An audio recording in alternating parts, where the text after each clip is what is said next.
আসসালামু আলাইকুম। আসসালামু আলাইকুম। দেখুন আমাদের ইন্ডিয়ার প্রাকৃতিক কত সৌন্দর্য। দেখুন কি ঢকের ঘোড়া, কি সুন্দর করে ঘাস খাইতেছে। এই দেখুন, ওহ কি বিউটিফুল লাগছে। দেখুন কি বড়িয়া। দেখুন কি ঢকের প্রাকৃতি, কি সৌন্দর্য। এই দেখুন বা ঘোড়ার ছাউকে কি দেখছো, কি বড়িয়া করে ঘাস খাইতেছে। দেখুন ওহ কি সৌন্দর্য লাগছে। দেখুন চাইছে। দেখুন আমাদের ইন্ডিয়ার আসামের প্রাকৃতিক কি সৌন্দর্য। দেখুন বড়িয়া করে কি ঘাস খাইতেছে। দেখুন খাই যাবেন। দেখুন কি বড়িয়া লাগছে। দেখুন কি সৌন্দর্য। ও কি বড়িয়া লাগছে না ওটা। ও কি বড়িয়া আমাদের ইন্ডিয়ার কি সৌন্দর্য। দেখুন কি কমেন্ট করে জানাইবেন কিরম ভালো লাগছে।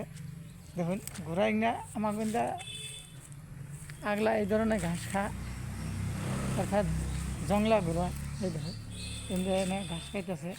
কি ঢোকের প্রাকৃতি দেখছেন। কি কি ভাল লাগে। ধরবার দিব না, নাই দৌড় দিব। দেখুন কি সুন্দর। ও কি বড়িয়া লাগছে। দেখছেন না। দেখছেন কি। এই দেখুন কিরম দৌড় দেয়। দেখছেন কি।